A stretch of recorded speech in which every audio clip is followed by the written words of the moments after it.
Good afternoon. Thank you, Mark. Thank you, Gail, for the presentation. I really enjoyed that. The last part of this this afternoon, I'm going to take another maybe 15 minutes of your time, providing you with an overview of what Canada is currently doing in offshore and in general managing oil spills, especially when we are talking about large oil spills. I'm going to provide you with some backgrounds of how Canadian system came to what we currently have, and what we are going to have as a response to or as reaction to what happened in Gulf of Mexico this year. So let me, as background, as mentioned earlier, there were several cases just before 1990 that changed the whole, I would say, international as well as national responses to oil spills in terms of government regulations and private sector safety and prevention measures. One was the Odyssey oil spill that occurred in 1988. This actually happened in Canadian waters. And it was at the time about 40 million gallons of oil spilled as a result of that. You can compare that with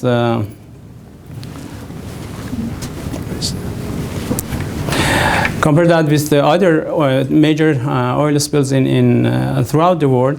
As probably you can see that in eastern part of Canada, compared to what happened in Gulf of Mexico, that was actually larger.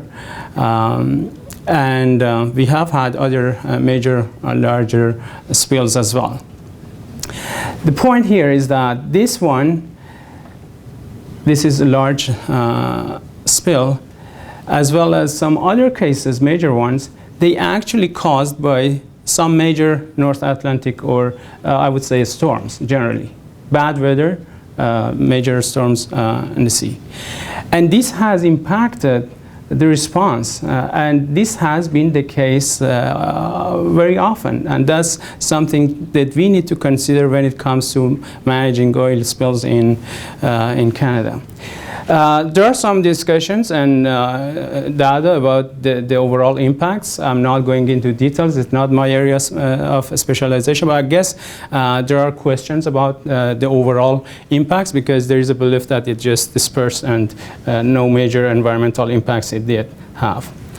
Another major event that also impacted what we are doing today in terms of responding and managing emergencies, oil spill emergencies, was of course mentioned in the previous discussions, Exxon Valdez disaster. Again, if you look at the numbers, it happened just in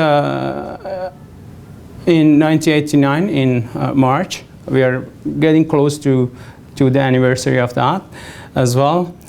About 257,000 of barrels of oil dispersed in this one. And there were lots of activities, and in fact, most of the technologies that we currently have in responding to oil spills actually came after learning from this particular event. It had, of course, significant environmental impacts. It still continues. Nobody can blame that we have, recovered after this. Still, lots of problems in there, in court as well as in real environment. What happened as a result of these two major incidents? Of course, there were efforts ongoing, but one would probably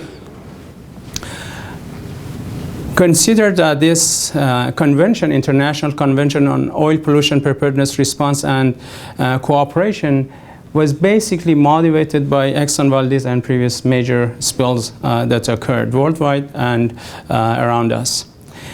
As a result of that, there was a conference in between that they suggested this convention, and this was adopted in 1990, and they came to force in 1995. So my reason behind mentioning all this is that, when we started changing our system in Canada, it was partially because we were obligated by some of these international conventions, as well as those major incidents. In this particular convention, there are two major articles that deals with emergency plans, requiring all operators, regulators, and countries, nations to have emergency plans, whether it's a ship or operators of shores and government bodies. And also in another article, it ask for national and regional systems for preparedness and response. It has lots of sections under this article, but it basically requires governments to have a system in place. Soon after this, Exxon Valdez happened in Canada, as we had quite a number of them after Gulf of Mexico oil spill. We had this report. That's famous and name is David Brander Smith report. There were several key findings there that I would say some of the findings are still in effect, meaning that we have some of these problems still in Canadian emergency response to oil and gas pipelines and offshore oil spills. In that analysis, they basically, in terms of risk and hazard, they found, or they mentioned that we would have larger spills at least once every 15 years in Canadian waters, which is quite significant in terms of numbers. So it means that the risk is there. You can compare this with earthquakes in terms of numbers in Canada. How many years you'll have one major earthquakes. And this talks about the importance of this type of events in Canada. There were also, of course, lots of medium and major spills once a year. We have those, and that's true. And some of the facts that we have support that. And they also, at the time, they mentioned that eastern part of Canada is in higher risk because most of the people depend on fishery and other things, and that would have a high risk for them. And the fact that at the time they mentioned that Canada doesn't have or is not capable of responding to major disaster, oil spill disaster. This was the finding of that report. And based on that, they made some recommendations.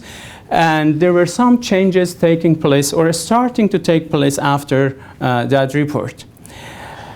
Have you started building our capacity of different forms, but possibly, and I would say the most important change or impact of those events were the fact that Canada started this marine oil spill preparedness and response regime. Even by today, arguments, or today you can see, you can hear from people who look at Canadian system. Still, they believe that this regime is not complete, meaning that some elements of this regime, as planned in the very beginning, is not currently in place. But there have been some changes and additions to the system. It was established in 1995. Following all those conventions and events. And, but the point that I'm raising, and you notice from my title, is that this really focused on mainly ship-based oil spills, and has been with us till now. And in fact, and that's why, of course, why is that? Because we had major ship-based oil spills. And that was in response to that. And all of our efforts really focused on ship-based oil spills. Key players in this regime is Transport Canada, according to law, and Canadian Coast Guard as operator. Transport Canada regulates and monitors, and Canadian Coast Guard is more onto operation. It has number of course, resources here, but if you look at the numbers and compare it to all the coastal, the lengths of coast that we have and area that we have as in terms of water, these are really negligible numbers. These are, I mean, we probably have had more than these resources in Gulf of Mexico at the time, much more in terms of number of resources that are available to responders. Another capacity building, which was significant again, I would say, was Canadian Shipping Act. It was in place, but it was amended and changed and enhanced in 2001.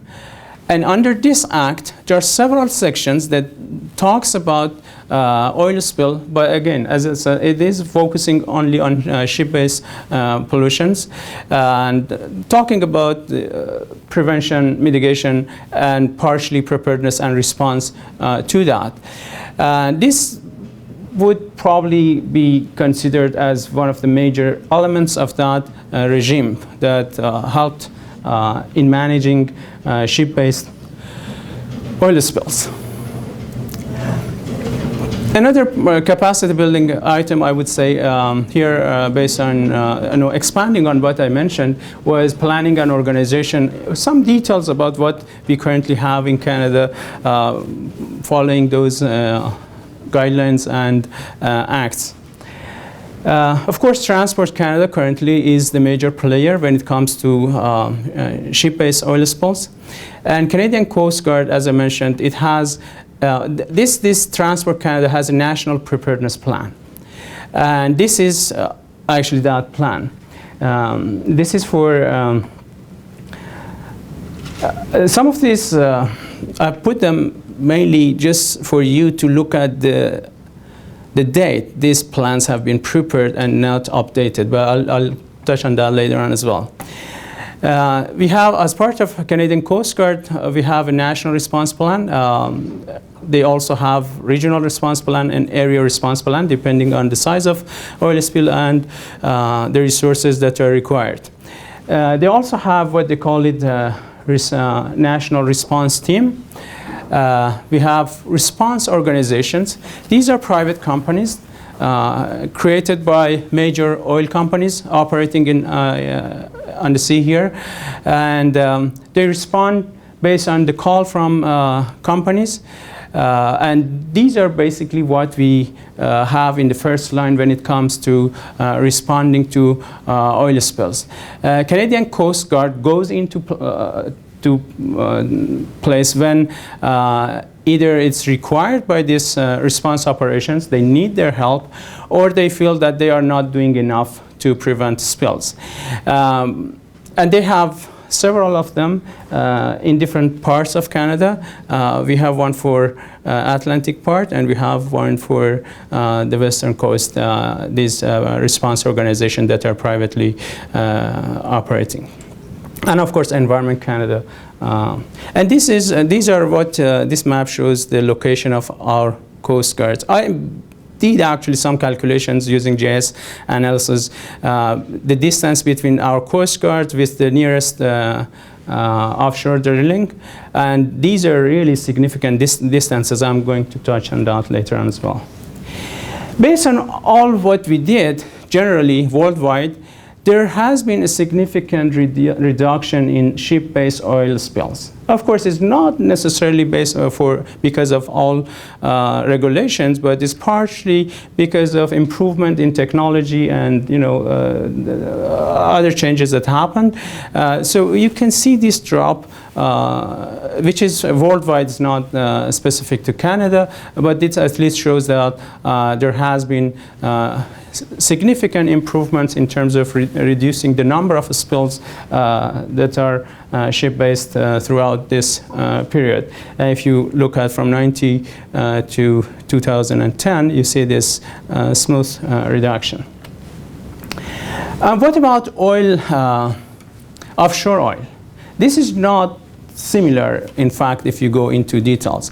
And I would say that the production aspect and the economic aspect of it has kind of covered all other, environmental as well as safety and other issues that might arise. It's not that, say, we have neglected that, but we have probably not paid enough attention to this, and you will see lots of problems and gaps here mainly.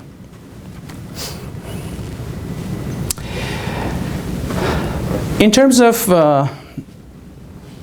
jurisdiction, in terms of who are responsible or taking care of our offshore oil, there are basically three regulatory bodies. One, of course, is National Energy Board, which is responsible for Western Coast and Arctic. And we have Canada, Newfoundland Offshore Petroleum Board, which is taking care of this part, and Nova Scotia Offshore Petroleum Board, which is taking care of this. And they, of course, established long ago. This one established in 1990, and this one in 1986.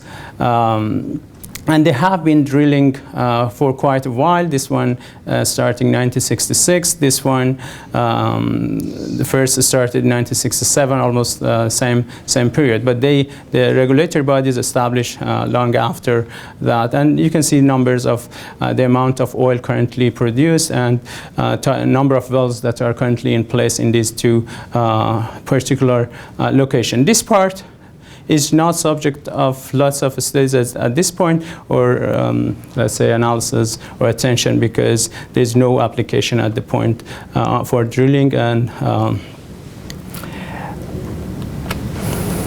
now, if you look at the spills that are coming based on oil spills of offshore activities, you can see that the numbers are quite high. In fact, in some cases, the number is higher than ship-based oil spill right now.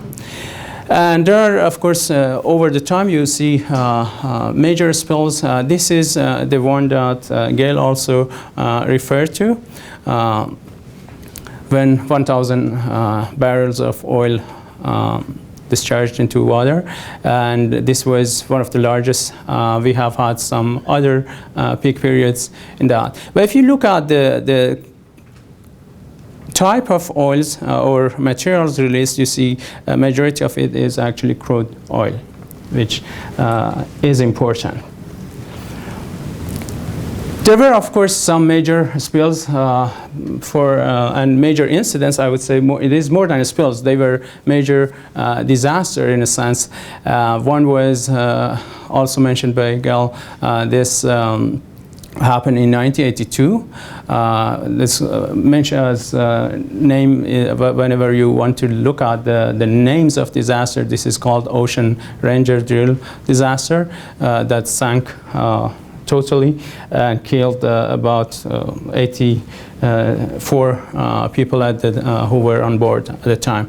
And there are some notes like this, that this didn't have major environmental impacts because of limitation in terms of amount of release, and also because it was far from the shores. You can also notice there have been some major incidents in Nova Scotia. The others that I referred to were mainly in Newfoundland, but these are for Nova Scotia. We have had some major accidents caused either during the drillings or after during the production. One was in 1984 and another one in 1985. These are probably the largest incidents of offshore oil in Canada. some people argue that since then there has been changes in our technology, so we might be able to better prevent these incidents from happening. As part of our capacity to deal with offshore oil, the only things that are available currently are some of the regulations and programs that you can see are in place, all coming from the national boards and these two other boards, petroleum boards. And I have mentioned their titles here basically to show you some samples of what they are doing. But mainly what they do is they regulate what oil companies can do in waters. They ask them, require them to have different types of emergency preparedness and response plans. And some of them, if you look at this one, for example, this is Environmental Protection Plan Guidelines. That's for Newfoundland. This is draft in 2009. So you see how recent they are. We have started offshore drilling like 40 years ago, but these drafts are just coming into place.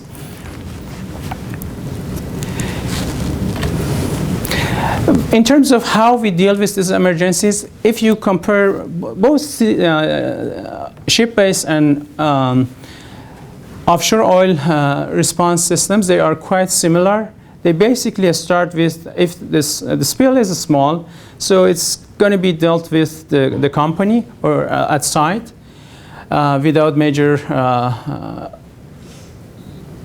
extra resources from outside. There is another level, they call it level 2, that is where regional resources come into help. And there is another one, level 3, when it's national or international help in coming to help to remove or help with the response to this particular larger scale emergency.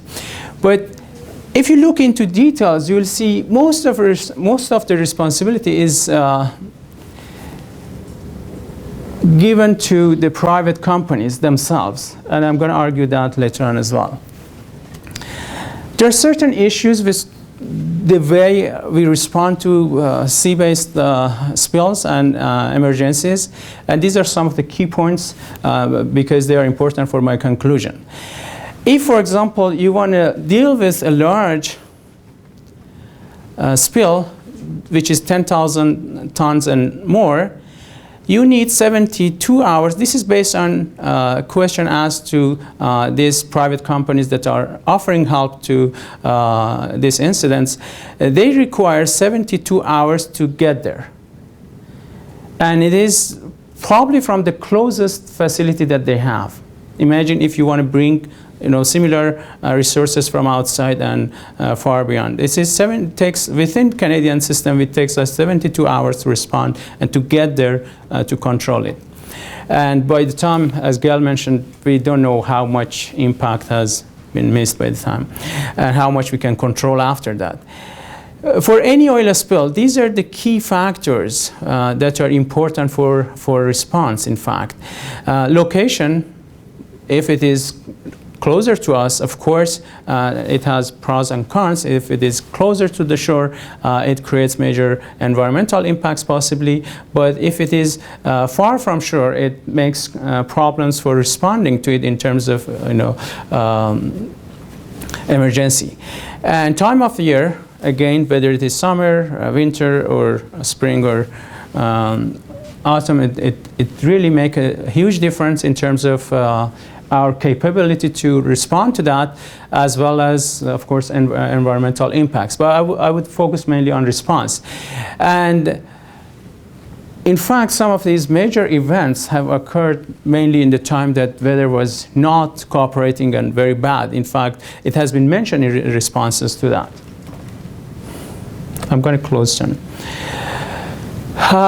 After this Deepwater Horizon, I didn't go into details of that, covered by Gail as well.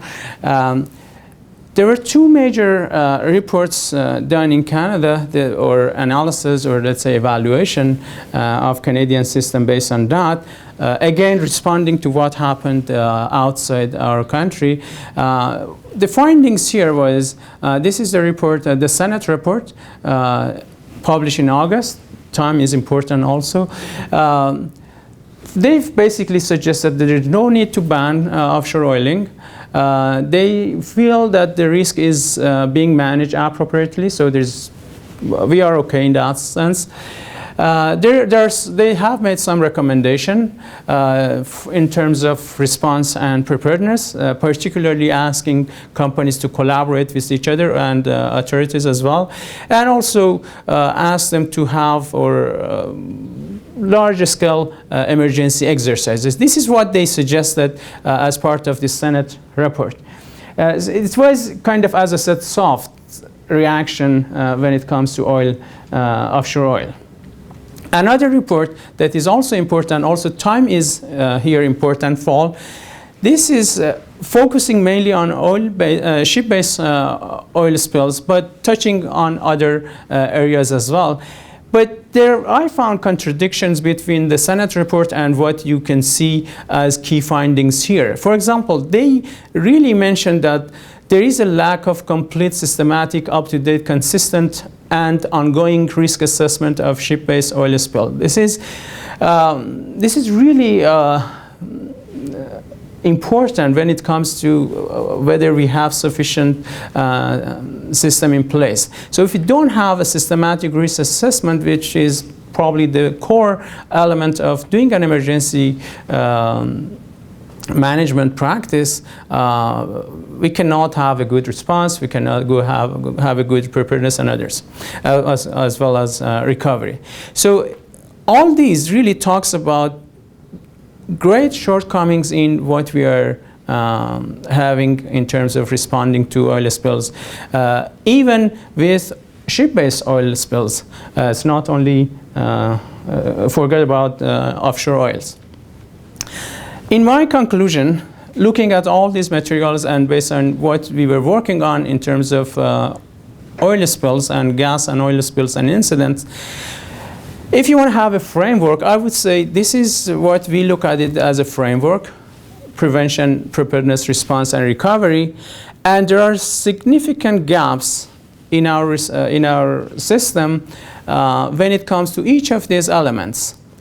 I'm not going through all these the details of these shortcomings, but as also mentioned in the previous reports, risk assessment is a problem. It is not updated. It hasn't been kept pace with the changes in the environment and changes in the amount of drilling that we are doing and production that we have in place. This is really old as compared to what we have now. Or, for example, wrong impressions of the risk.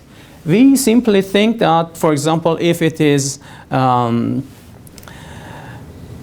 not reaching our shore is okay, which is possibly a wrong impression, I would say, when it comes to emergency management and prevention. And another thing is that our prevention technology is really behind our vast production system right now. The exact same thing happened in Gulf of Mexico. We were doing something that we were not really, we didn't have the capacity to deal with it for sure. And for preparedness, also mentioned, there are gaps in the fact that we are focusing too much on ship-based oil spills. I don't want to say too much. It has to be there as it is, or even enhanced over the time, but we have probably neglected the other side, which is also responsible for oil spills. And we have, of course, lots of gaps in this part, recovery part. We have focused mainly on if we have enough on preparedness and some part in response. And in response, as I said, we have problems with response time. We cannot get there if something really major happens in a timely manner. We too much rely on companies themselves in responding to oil spills. We monitor them, we regulate them, but basically we leave it to them, as it was the case in case of Gulf of Mexico. And with that, my main suggestion is, or would be, a comprehensive or integrated national emergency management framework, I would say, which brings all these regulatory bodies and operators and other agencies together, as it is so far at this point is really scattered around. It was an important point mentioned by Gail as well, that in some incidents Canadian Coast Guard didn't respond actually. Why? Because they feel that it is beyond their jurisdiction, or it is beyond their mandates. They should focus mainly on ships, and or it is too far for them to get there when something like that happens, or by the time they are there, it's already finished.